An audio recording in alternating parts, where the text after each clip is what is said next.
Então, pessoal, a gente está falando aqui, né, sobre a movimentação dos elétrons para a criação de correntes elétricas, né? Então, seguindo o nosso conteúdo aqui, né? Então a gente tem que, você pode saber quanto uma carga de determinado, por exemplo, se você tem determinado corpo carregado eletricamente, né, e tem uma carga aqui, né? Essa carga aqui, ela vai ser formada por N vezes a carga do elétron, ou seja, o elétron é 1,6 10 a menos 19 coulomb, ou seja, é a carga elétrica fundamental.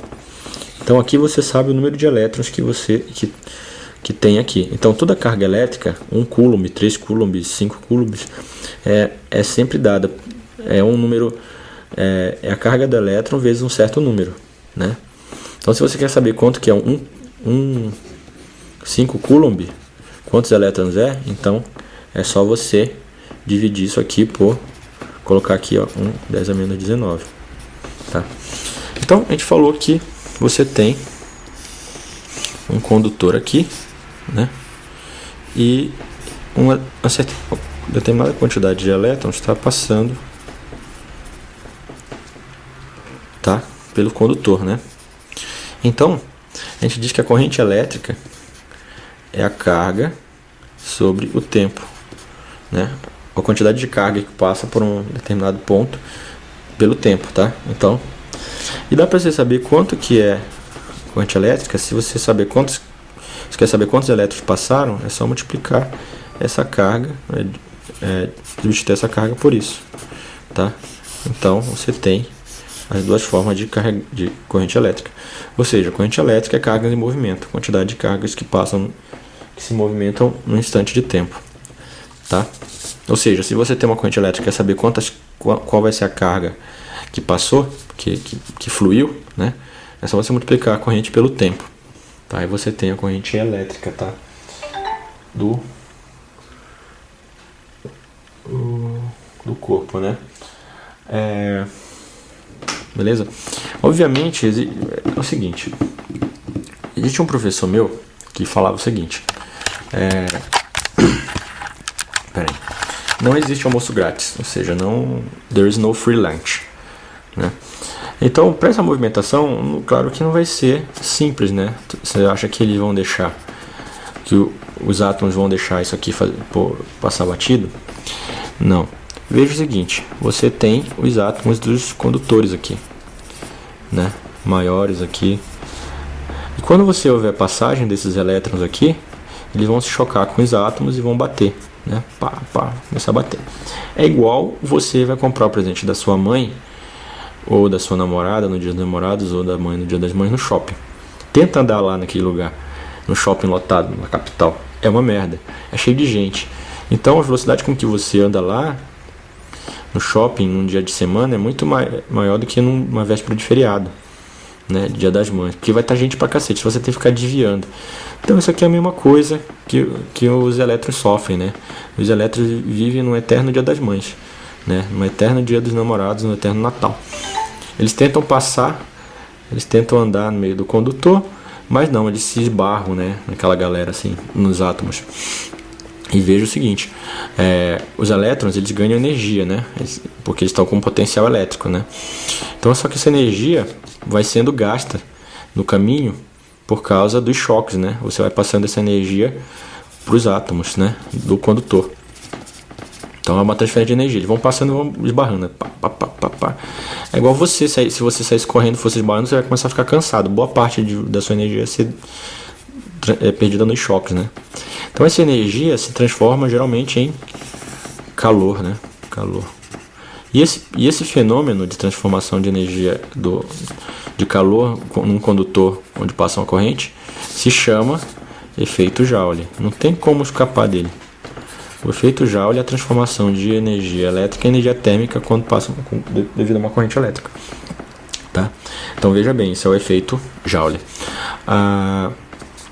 E esse fenômeno, essa dificuldade que os elétrons têm de passar por um determinado condutor, determinado material, se chama resistência elétrica, tá?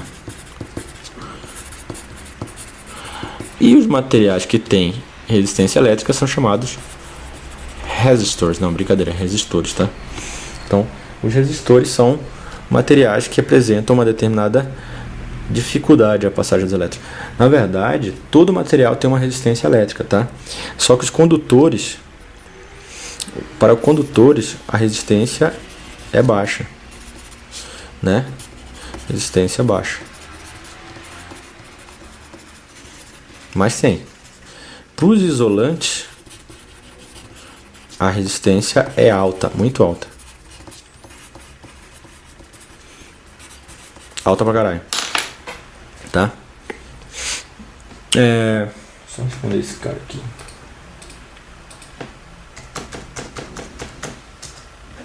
Então, velho, é o seguinte.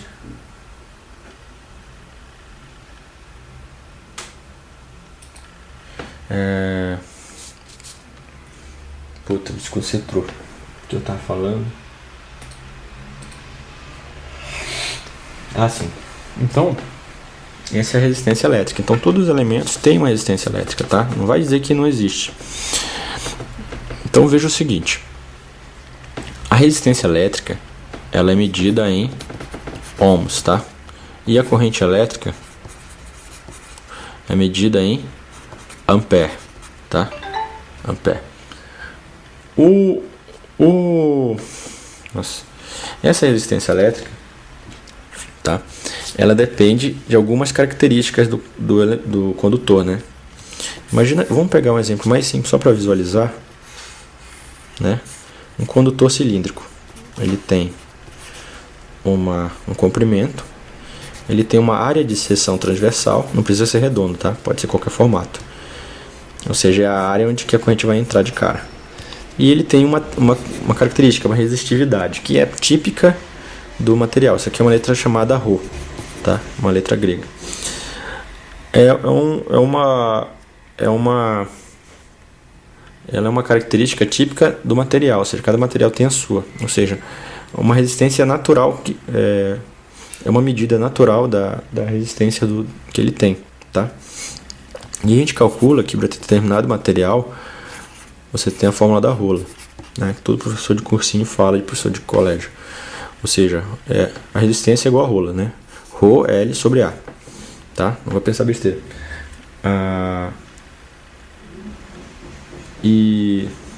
Ou seja, a resistência ela é proporcional à resistividade. Ou seja, quanto maior esse valor, essa resistividade, mais resistência ele tem. Ela é também proporcional ao comprimento do condutor. Ou seja, quanto maior esse comprimento, mais resistência ele tem. Ou seja, veja por quê. Porque quanto maior o comprimento da pista, mais choques eles vão ter aqui, ó, né? Ou seja, vai ter que andar mais, vai ter que se chocar mais. Então você tem uma resistência maior. A área, quanto maior você aumenta a área, menor a resistência. Por quê? Imagina que você está no shopping, né? E aí tem todo aquele choque. Imagina que aí de repente, por um milagre, né, da tecnologia, aquele corredor aumenta, né?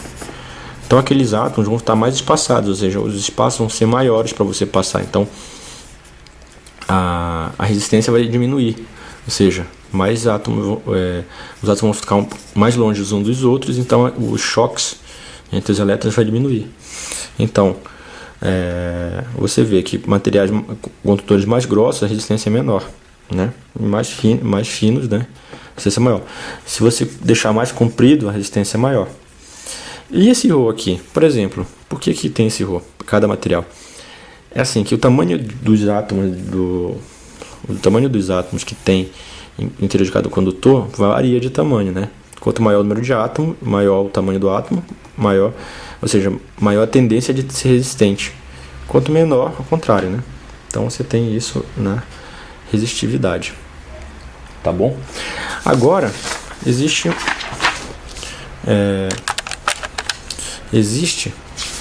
o seguinte. Essa resistência, ela tem além dos fatores geométricos, né, e do material, do rola, né? Você tem um outro fator que pode fazer a resistência variar. A resistência, ela é uma função da temperatura. Ou seja, Se você tiver um condutor aqui, ó, se tiver um condutor e aí você está passando uma corrente elétrica aqui dentro, né? Beleza e tal, ele tem uma resistência. Aí você vem lá e enfia um fogo aqui embaixo, ó, uma fogueira, né? Aí você faz isso aqui. O que vai acontecer? Quando você aumentar essa temperatura dele aqui, essa resistência vai aumentar, ou seja, a temperatura tende a aumentar com o aumento da temperatura, a resistência, né? Por quê? Porque tem uma explicação física. Quando os átomos estão aumentando sua temperatura, eles vão começar a vibrar, né, internamente ali. Então, quando os elétrons tentarem passar, o número de choques vai ser maior, ou seja, a resistência vai ser maior.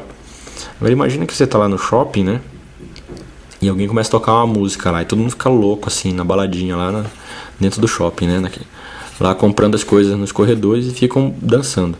Se você tentar passar ali, vai ser uma merda, porque você vai se chocar mais com as pessoas, né? A mesma coisa com os elétrons, né? Então quando você esquenta, você fode os elétrons, entendeu? Eles tentam passar, mas eles têm dificuldade para passar ali, porque você simplesmente está aumentando a probabilidade de choque devido à vibração dos átomos internos, né? Que são a composição do material. Tá? Então você tem que a resistência elétrica, ela depende da temperatura. Então você tem uma resistência inicial 1 mais alfa, que é uma constante, é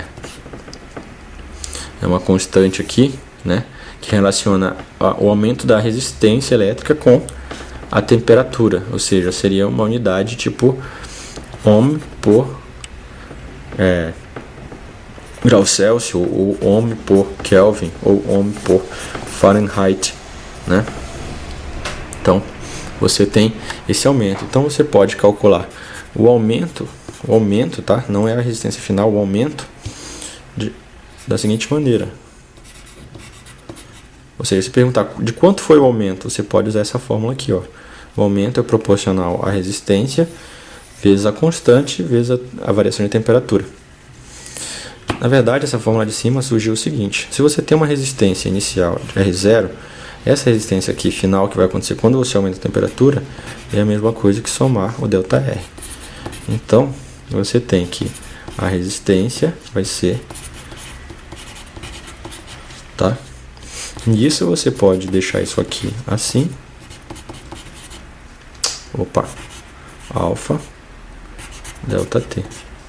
E aí você tem a fórmula bendita da variação da resistência elétrica com a temperatura. Bom, se a gente olhar aqui, nós temos estamos aqui, ó, variação da resistência elétrica com temperatura. Vamos falar de lei de Ohm e associação de resistências, mas uma outra hora, tá bom? Falou!